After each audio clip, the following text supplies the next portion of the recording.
história do direito negocial brasileiro se dá pela necessidade de métodos que simplifiquem a aplicação do direito, tornando-o mais eficaz e tentando aproximar o cidadão do ordenamento jurídico, bem como facilitando o acesso ao judiciário.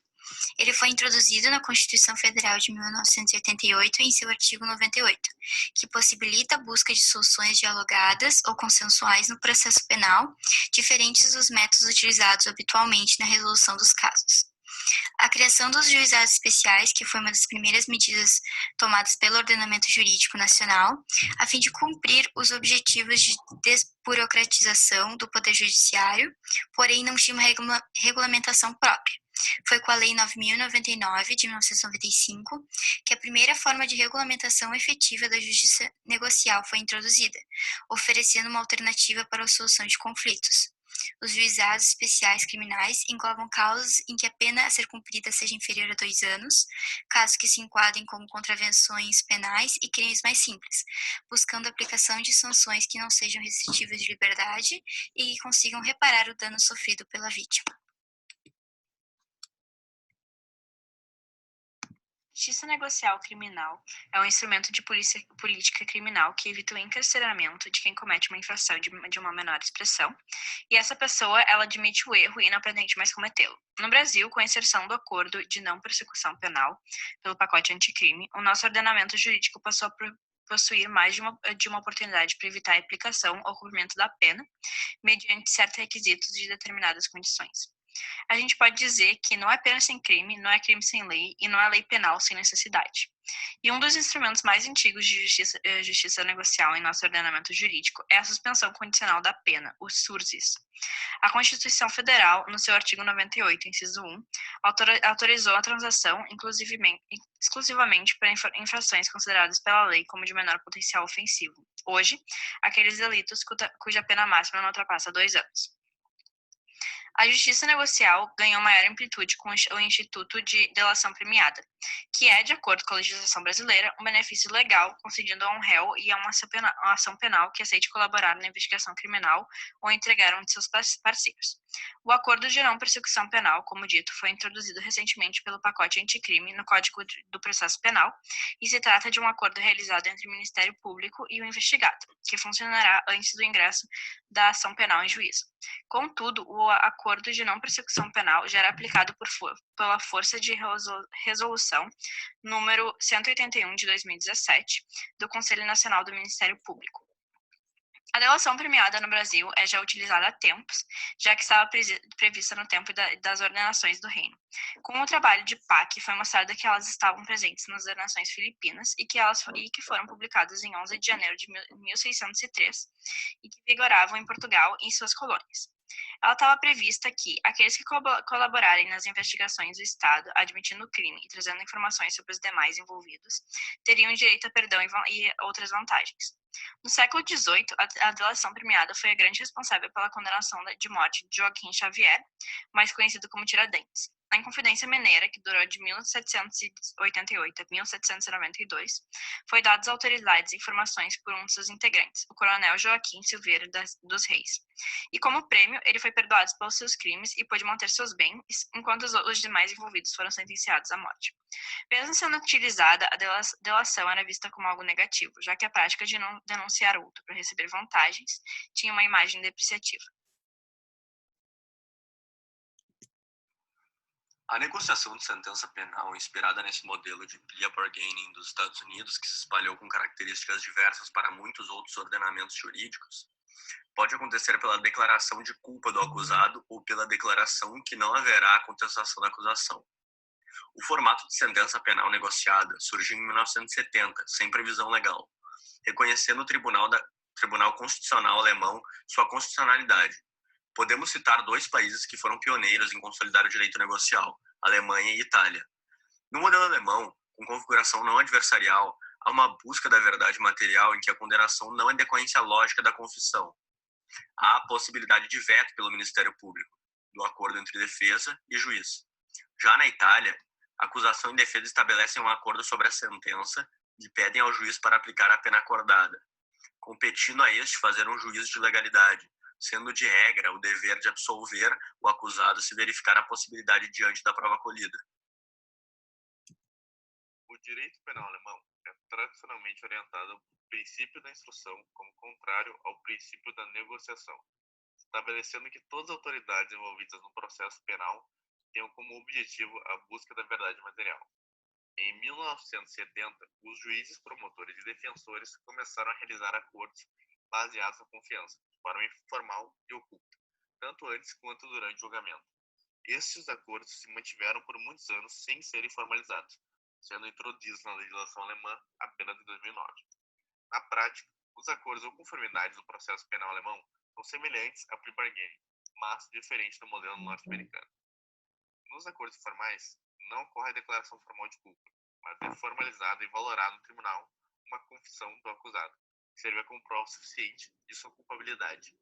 Em troca da confissão, o juiz se compromete a não exceder a pena além de certo limite, ou o promotor pode se comprometer a retirar alguma acusação. Em 1982, foi publicado o primeiro artigo sobre esses acordos, mostrando que era preciso maiores discussões sobre este tema, pois essa ação não estava prevista na legislação.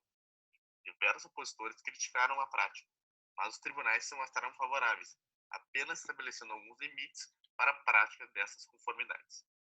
Os debates sobre essas negociações fez com que surgissem diversos projetos de leis sobre o assunto, que levou à alteração do Código Penal alemão. E em 2009, o direito penal negocial foi incorporado no ordenamento jurídico alemão. O sistema processual penal na Itália, diferente da Alemanha, se assemelha ao modelo norte-americano em relação ao plea bargaining, pois é um sistema adversarial que busca equilibrar e elevar os poderes das partes no processo.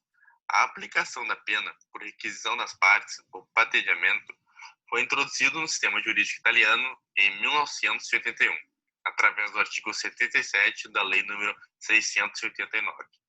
Este artigo previa que o acusado, antes do início do julgamento, pudesse pedir ao juiz, caso o crime fosse punível com até 2 anos de prisão, a aplicação de uma multa ou o cumprimento da sentença em liberdade condicional.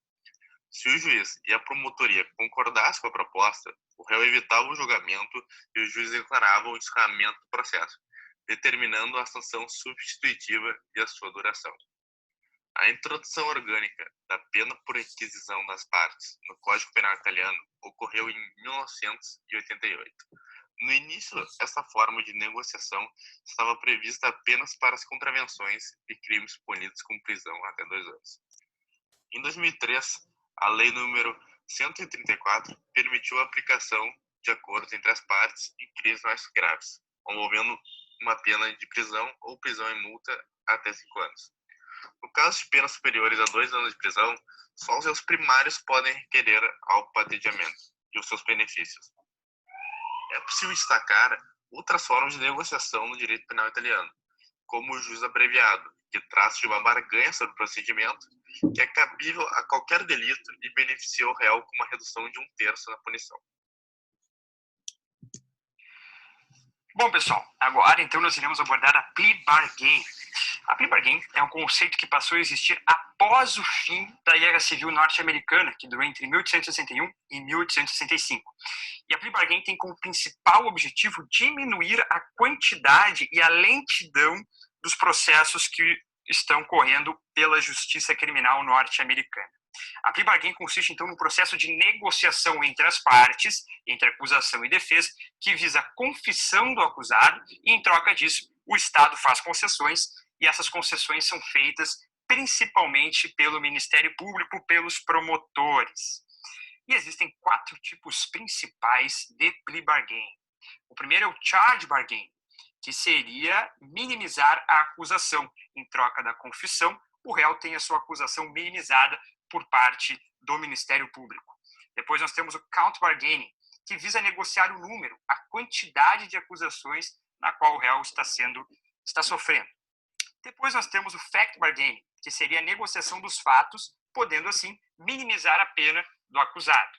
Depois nós temos o sentence bargaining, que seria a negociação da pena, da sentença. O Ministério Público, em troca da confissão do réu, pode negociar, então, recomendar ao juiz uma sentença mais branda, uma pena menor ou até daqui a pouco uma troca de regime. E nós temos também um fator importante que é a plea bargain versus o nolo contendere. O nolo contendere seria a confissão judicial que não terá efeitos civis, ou seja, é uma plea bargaining, na sua essência, que visa que o réu confesse e, de certa forma, de acordo com a negociação que ele fará com a promotoria, ele não terá qualquer tipo de responsabilidade civil, ou seja, ele não terá que pagar indenização, multa ou qualquer coisa relacionada. Um bom exemplo disso seria o acidente de carro. Por exemplo, o réu estava alcoolizado e acaba atropelando uma vítima.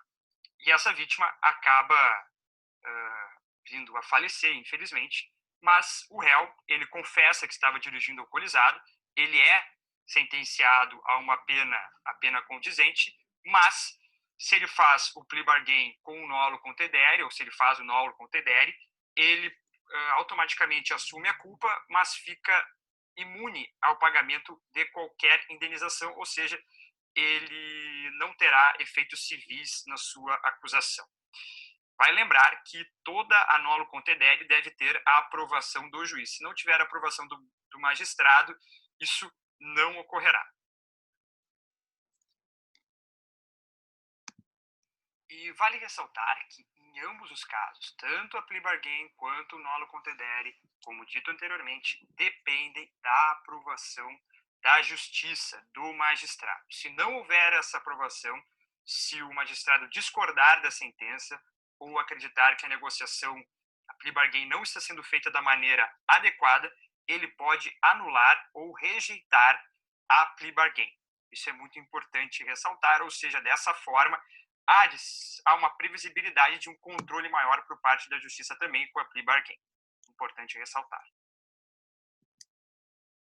Em 2019, o ex-ministro Sérgio Moro propôs um projeto de lei chamado a Lei Anticrime, estabelecendo medidas para introduzir soluções negociadas no Código de Processo Penal e na Lei de Improbidade, dentre diversas alterações legislativas que a Lei Anticrime pretende realizar.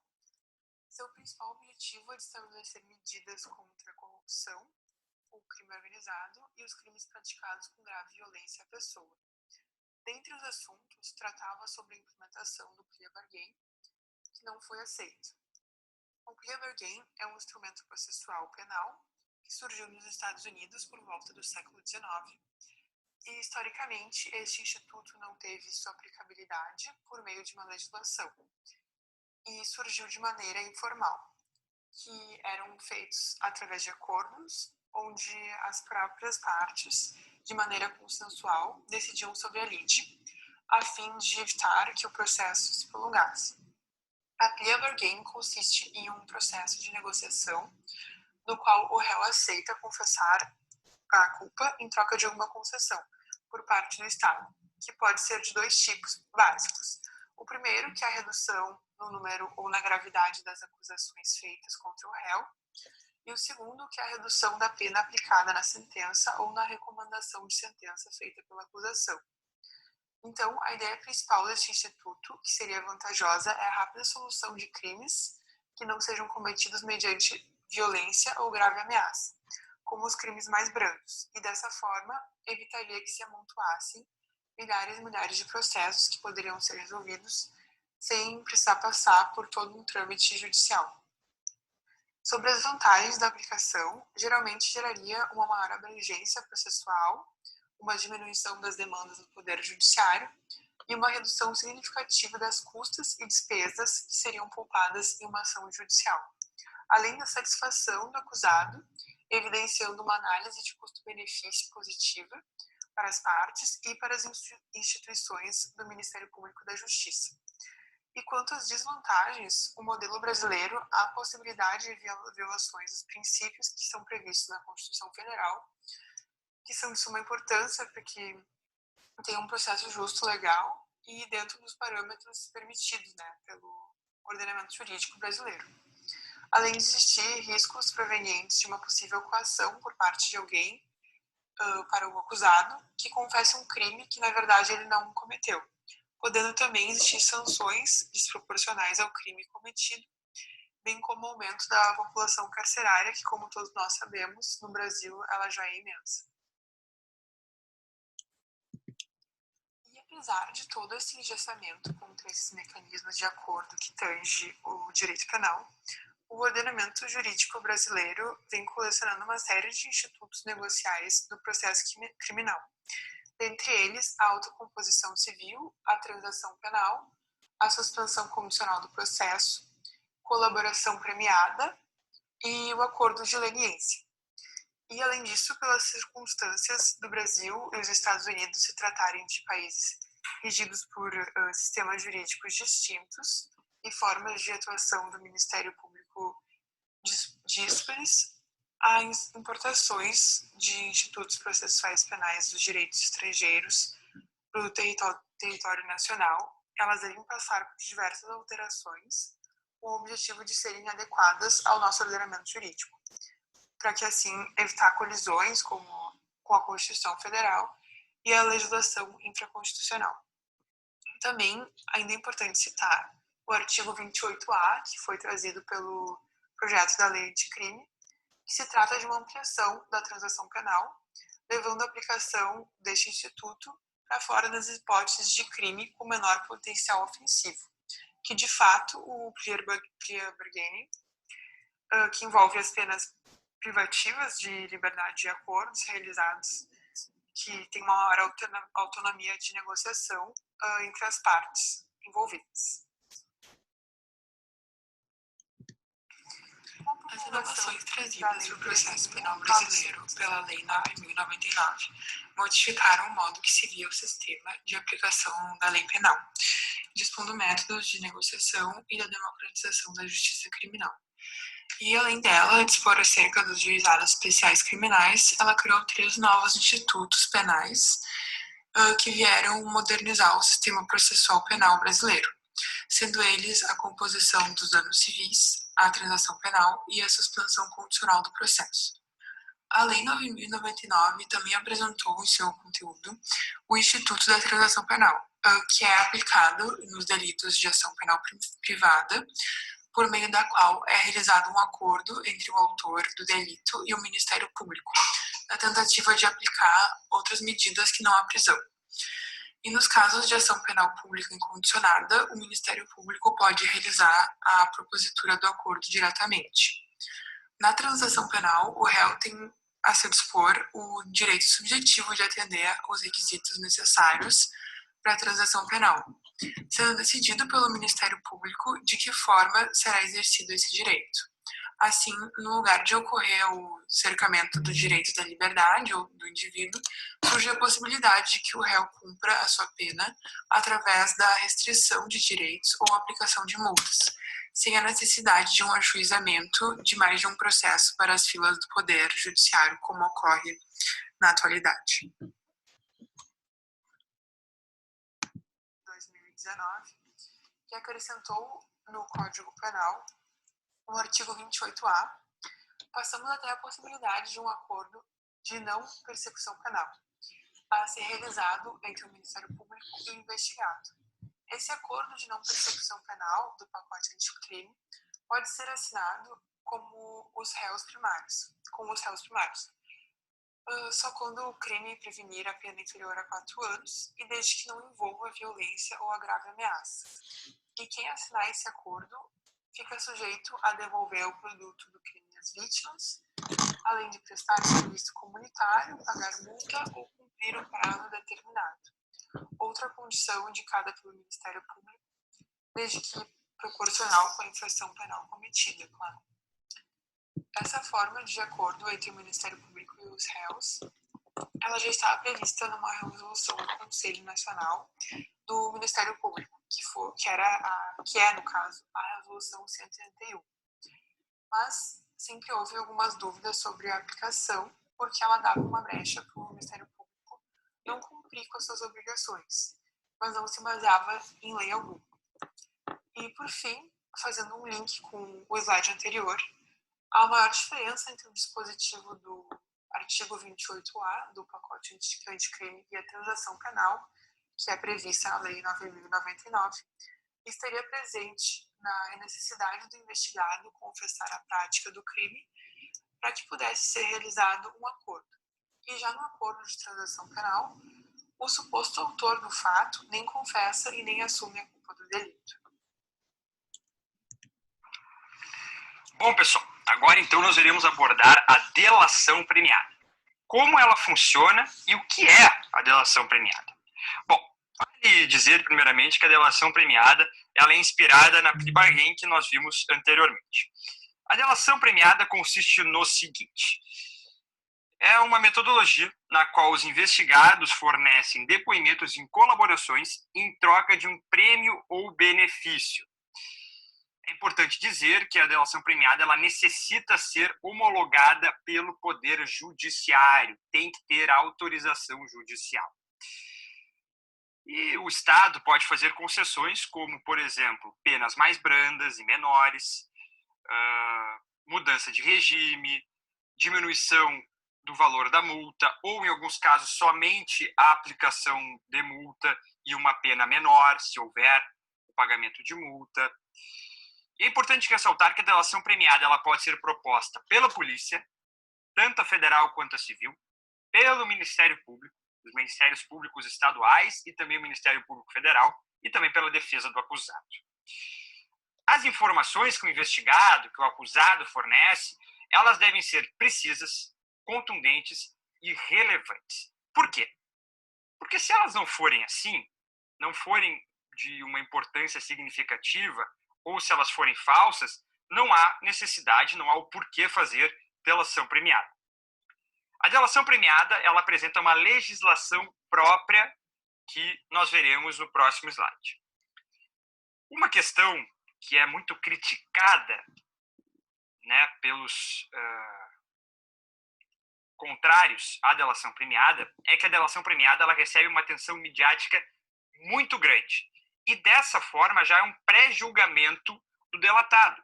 Ou seja, se o sujeito X delata o sujeito Y numa delação premiada, o sujeito Y ele é automaticamente pré-julgado e pré-condenado pela mídia e por grande parte da população e muitas vezes até pelo próprio judiciário. Isso é uma crítica ferrenha que é feita à metodologia, à instituição, entre aspas, da delação premiada. Como primeiro passo na questão normativa referente ao direito penal negocial brasileiro, cabe citar a Constituição Federal de 1988, que, através do inciso 1 do artigo 98, promoveu a criação dos juizados especiais por parte da União e também dos Estados, e desse modo proporcionou uma possibilidade de resolução às causas de menor complexidade e também às infrações penais de menor potencial ofensivo. Cerca de 7 anos depois do artigo 98 da Constituição, a Lei 9.099 entrou em vigência dispondo acerca dos juizados especiais, que seriam caracterizados pela oralidade, pela simplicidade e pela informalidade, e cujo principal objetivo seria a reparação dos danos através da aplicação de pena não privativa de liberdade. Assim como previsto no artigo 74 dessa lei, nas ações penais de iniciativa privada, as partes poderiam compor seus interesses de natureza penal. Uma negociação entre as partes, dos danos eventualmente causados, e essa negociação, uma vez que submetida à homologação judicial, resultaria na extinção da punibilidade penal. Ou seja, o caso não seria levado adiante, não se fazendo necessário um processo penal a fim de solucionar o caso. Já o artigo 89 dessa mesma lei trata dos crimes que a pena mínima combinada for igual ou então inferior a 1 ano, possibilitando que o Ministério Público, ao oferecer a denúncia, possa propor uma suspensão do processo, por 2 a até 4 anos, por meio de uma tratativa com o investigado, desde que não esteja sendo processado ou não tenha sido condenado por outro crime. De cumprir uma série de condições predeterminadas, e no caso de cumprimento dessas condições, a punibilidade seria extinta antes mesmo da tramitação de um processo. Outra lei importante na questão legislativa negocial foi a Lei 12.850 do ano de 2013, que, através do seu artigo 3º, define as organizações criminosas e dispõe os meios para obtenção de prova e investigação criminal, dispondo também sobre a colaboração premiada. onde o juiz teria autoridade para reduzir a pena em até 2/3, substituir a pena privativa de liberdade por uma pena restritiva de direito e até mesmo conceder perdão judicial. Tudo isso em prol de avanços significativos para a investigação. O pacote anticrime alterou alguns aspectos importantes do Código Penal. Considera os principais, primeiramente, a legítima defesa. O Código trata desse assunto no artigo 25, que diz o seguinte: entende-se em legítima defesa quem, usando moderadamente dos meios necessários, repele injusta agressão, atual ou iminente, a direito seu ou de outrem. A Lei 13.964, de 2019, inseriu o parágrafo único ao artigo 25 do Código Penal, de seguinte teor: observados os requisitos previstos no caput desse artigo, considera-se também em legítima defesa o agente de segurança pública que repele agressão ou risco de agressão à vítima mantida refém durante a prática de crimes. Muitas críticas surgiram diante dessa mudança, pois, afinal, essa situação já estava abrangida pela lei original. Logo, perguntamos-nos qual o interesse do governo com a sua aprovação: legitimar a violência policial? Também observa-se mudanças no que diz respeito ao limite de cumprimento de pena. O artigo 75 do Código Penal estipula 30 anos como limite máximo de cumprimento de pena. Porém, o pacote anticrime aumentou esse limite, editando o caput e o parágrafo 1º do artigo para 40 anos. Outra mudança também ocorreu no tema de livramento condicional.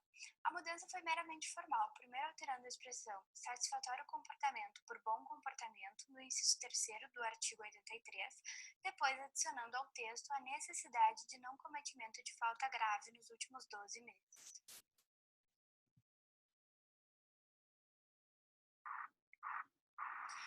Bom, então, para finalizar nossa apresentação, nós viemos exibir um caso em que o direito penal negocial foi usado no Brasil.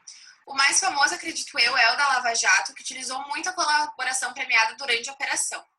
Como já são mais de 340 condenados, de acordo com os dados mais recentes divulgados pelo Ministério Público Federal, a gente vai exibir só o caso do Paulo Roberto Costa, que é diretor de refino e abastecimento da Petrobras, e não só foi um dos primeiros presos pela operação ainda em 2014, mas foi o primeiro delator dela. Ele foi acusado de receber propina e de participar de um esquema de lavagem de dinheiro e corrupção que geraria em torno de 10 bilhões de reais, e por conta disso resolveu firmar um acordo de delação premiada com o MPF. Aí, em 2017, esse acordo teve um problema, quando o MPF alegou para o juiz Sérgio Moro, que na época era juiz de primeira instância dos crimes da Lava Jato, que o Paulo Roberto Costa teria omitido informações, mentido e ocultado provas nos seus depoimentos, e que isso já seria suficiente para acabar com o acordo. Sérgio Moro disse que os depoimentos dele foram extremamente relevantes e eficazes para a operação, porque foram a partir deles que a polícia descobriu grande parte do esquema de corrupção e lavagem de dinheiro da Petrobras. Então, o acordo foi mantido e, com isso, a pena dele foi reduzida. No total, ele ficou 5 meses preso no presídio, em 2014 ainda, que passou depois para a prisão domiciliar com tornozeleira eletrônica, que ele ficou até em 2015, que passou para regime semiaberto até 2016, que em 2016 se tornou regime aberto, o que ele vai cumprir até o final da sentença, além de pagar 5 milhões de reais em indenização civil, entregar diversos bens para a União e uma série de outras medidas todas estabelecidas no seu termo de colaboração premiada.